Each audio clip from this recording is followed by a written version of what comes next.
Hi there, it's Robert Latibodia here and you are watching THEtv. And with me today is a good friend of mine, Mr. Micheal Finningan. Great to see you, Welcome, Rob. Micheal. Great to see you. How are you doing? Excellent, thanks. How are you? I'm fantastic, thank you very much for asking, and thank you very much for gracing us with your presence today and coming in. And first of all, before we start, Mike, tell our audience at THEM what you do. You're an author, a keynote speaker. Keep going. Entrepreneur, mountain climber. No, I'm only joking. But tell us, what do you do? What's the background? Well, the essence of i2i, which is the name of our business, my business, our business, is that what the two-letter I stand for is impossible to inevitable. Right. So our raison d'etre, what we do internationally, all over the world, for large organisations mainly, is we help them and enable them and inspire them to set goals for themselves. And that's individuals and teams and entire organisations that other people, maybe industry experts, maybe family, maybe colleagues go, what on earth are you doing? That is impossible. Yeah, brilliant. And we make it inevitable. I like it. So we teach them the mindset skills to go, impossible doesn't exist here. Now, that's rare, isn't it, in organisations? Everybody wants to be constrained because it gives us a nice excuse to have an easy day. But we take that away. So it's making the impossible inevitable. That's what we do. That's fantastic. You like that? Yeah, I love it. I think it's absolutely brilliant. And for me, at THE, we are very big on business culture. So we look at a little bit of what you do, but also we're more into the culture of the staff and improving that working environment for the staff member. And I know you do that as well. And, a little bit, but not really. You touch on that as well. In terms of what you're saying about making things, from the impossible possible and such like, how do you go about that? What sort of things do your business do to help? There's a couple of sides to it, really, isn't there? What we've got to do, we've got to spend our time working with the leaders of the organisation, because if you're not careful, they can be the ones putting the barriers in the way. Yeah. They can be the ones slowing us down. So we've got to look at them and say, hey, are you really leading this business in a way which is inspiring outstanding effort and excellence? Really, are you doing that? Or are you part of the problem? So a lot of work with the leaders. And then... So do you challenge the leaders? Massively, of course we do. And actually, what we need from the client, whoever the sponsor is, normally the CEO of the organisation, if we find out there's a leader in there, and he'll know who it is, who isn't leading, you've got to either fix him, you've got to take him out. Because we can't have it. So it sounds great, doesn't it? Let's have an organisation that excels. Well, that sounds great, and who wouldn't want one of those? But do you want to take the steps that are necessary to make it happen? Yeah. And a lot of people, when the chips are down, won't do it. Because it might mean sacking your mate, or somebody you grew up with, or you had an apprenticeship with him, right. And now you're the boss, and you're saying, look, you're not up for this, are you? This isn't for you. You want an easy ride, and we're not doing that anymore. So this is a tough place to take businesses to. So it starts with the leaders, really. But what we've then got to do is we've then got to get to the workers and say, right, mediocrity is no longer the game. Excellence is the game. Full on is the game. And not everybody wants that either. So it's working with both, really. It's a conundrum that sometimes I'm sure you come across that can be quite challenging for everyone involved. Hugely. I mean, because you could have a business that's underperforming, say, and or might be doing okay. What if it's doing okay, as they say? Or doing fine, yes. And then you come in and say, hey, listen, we can get you to here. Yeah. However, you've got to do X, Y, and Z. Absolutely. And Rob, you'll know from your fantastic career that actually, when we go into a business, right, we're not talking about improving it by 5% or 10%. We're talking about taking it off the scale. One of our clients, Rolls-Royce, put us into a job with 1,500 men. They spent about £250,000 with us. They got 400 million quid out in the first year, 400 million in the second year, and 400 million in the third year. It made them £1 billion. So when you look at these, that's what's trapped inside the people. And guess what? The people loved it. And there must be loads of corporate businesses out there with those kind of figures trapped in them that need help. Your problem is you won't have enough people to get around them all. You won't have enough time to get around them all. Because that's You know, that's not that project I told you about. That's not unusual, and that's with Rolls-Royce. It's one of the biggest names in the world. So, God help the rest of us.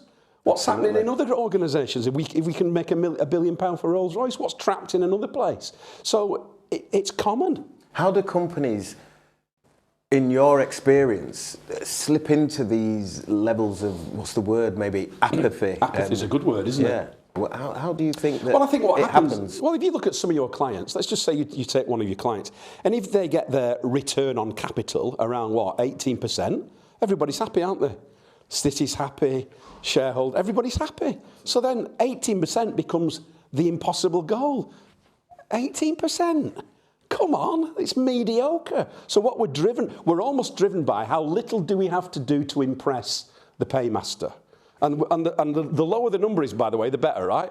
Because we can eke it out for another year. So let's keep it a nice low number and let's all just scoot along nicely. And as long as the customers are happy and the people are kind of okay. And if you treat people okay, they're probably not going to go and get another job. They'll just put up with the mediocrity.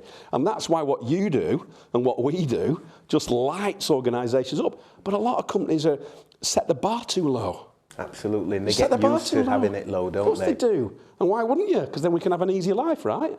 You know, we're working with the Royal Mail. Royal Mail, the typical employee wants an easy life. Clock on, do your bit, go home.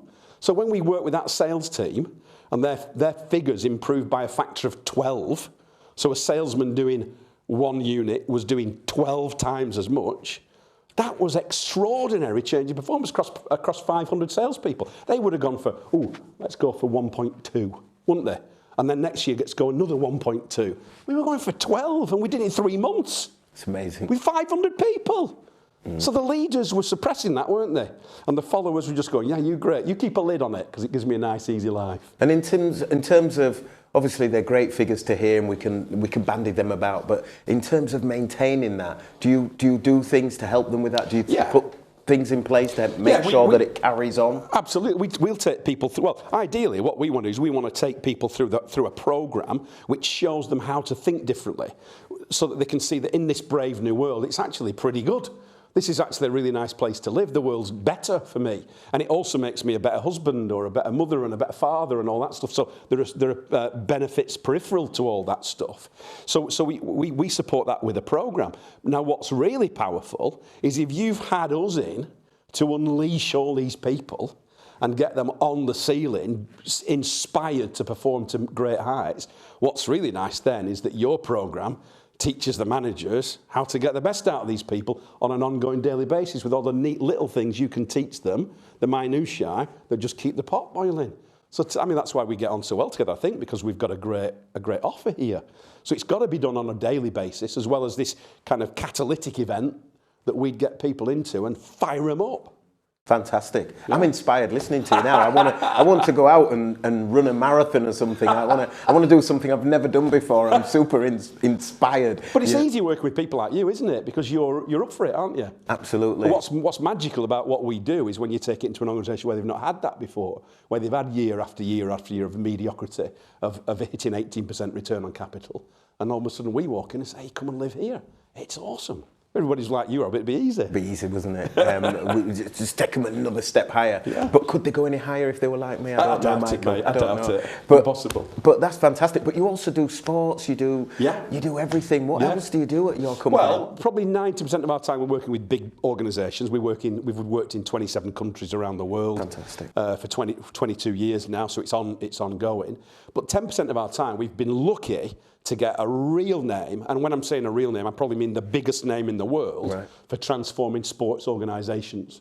You know, so when the Indian cricket team in 2008 come knocking and say, look, we've been mediocre for a few years now, but we'd like to win the World Cup. Okay, well, we helped them do that. So a 3-year project to help them do that. Darren Clark came knocking and said, I'm 42 years old. Maybe it's a bit late to be Open champion, but do you think I could do it? Yes, you could. Everybody told him it was impossible. We made him believe it was inevitable. So we've been privileged to work in cricket, and we're supporting a rugby team now in Australia, a rugby league team, Russell Crowe's rugby league team. We're working still with in Premier League football, as you know. So elite level athletes. And that's great because when we then get into a blue collar worker in a factory or a call centre, you know, where they're normally dealing with fairly dull trainers, we come in and we say, look, let's show you this stuff that won the World Cup. It's like, wow, that wasn't even difficult. Mind-blowing. Well, it was, you know, you spend a couple of days, it wasn't even hard. We loved it. Get that guy back, you know. So you get people get an appetite for it, seeing how great it is, using what we teach them in their personal lives as well as at work. So they're becoming a better parent and a better partner. And it's just great fun. So the sport's strategically very important to us to keep doing that and keep winning those big tournaments, which is great. But Rob, in terms of what you're doing there, and you have got a fantastically engaged workforce, it's rare, you know what I mean? Just doesn't happen. And if you can teach people how to replicate that in their own businesses, that'll be fantastic for all sorts of people. So they'll love it. Thanks for that. Coming from you, I take that as a massive compliment. It's awesome, mate. Keep going. Fantastic. Well, listen, I could talk to you all night long. You know that. We'll have to do it again. It's super, super exciting to have you here for me. It's a pleasure. And hopefully we will continue to work together and do some fantastically magical things. And I've got a long-term itch that I want to scratch, where one day I want to take some of the stuff that we're doing into schools and colleges and have a big thing in terms of education, and maybe we could do something together on that. Yeah, we've done loads of educational projects, as you know, so it works there too. So fantastic. Get on with it, mate. Make a name for yourself. Change the world. That's what we're going for. You heard it here first, guys. Thank you very much for coming, Michael. Pleasure, mate. It's been a pleasure. Thank you. Thanks, Rob. There you have it, Mr. Micheal Finningan. Check him out. Look him up. He's absolutely fantastic. And if your business or on a personal level, if you need him, he's the guy who can make things happen for you. In fact, make the impossible inevitable. Wonderful. Okay, guys, I hope you really enjoyed what you saw today. If you've got any questions, anything that you want to ask us, put your comments in the box below and we'll get back to you. Thanks for watching again.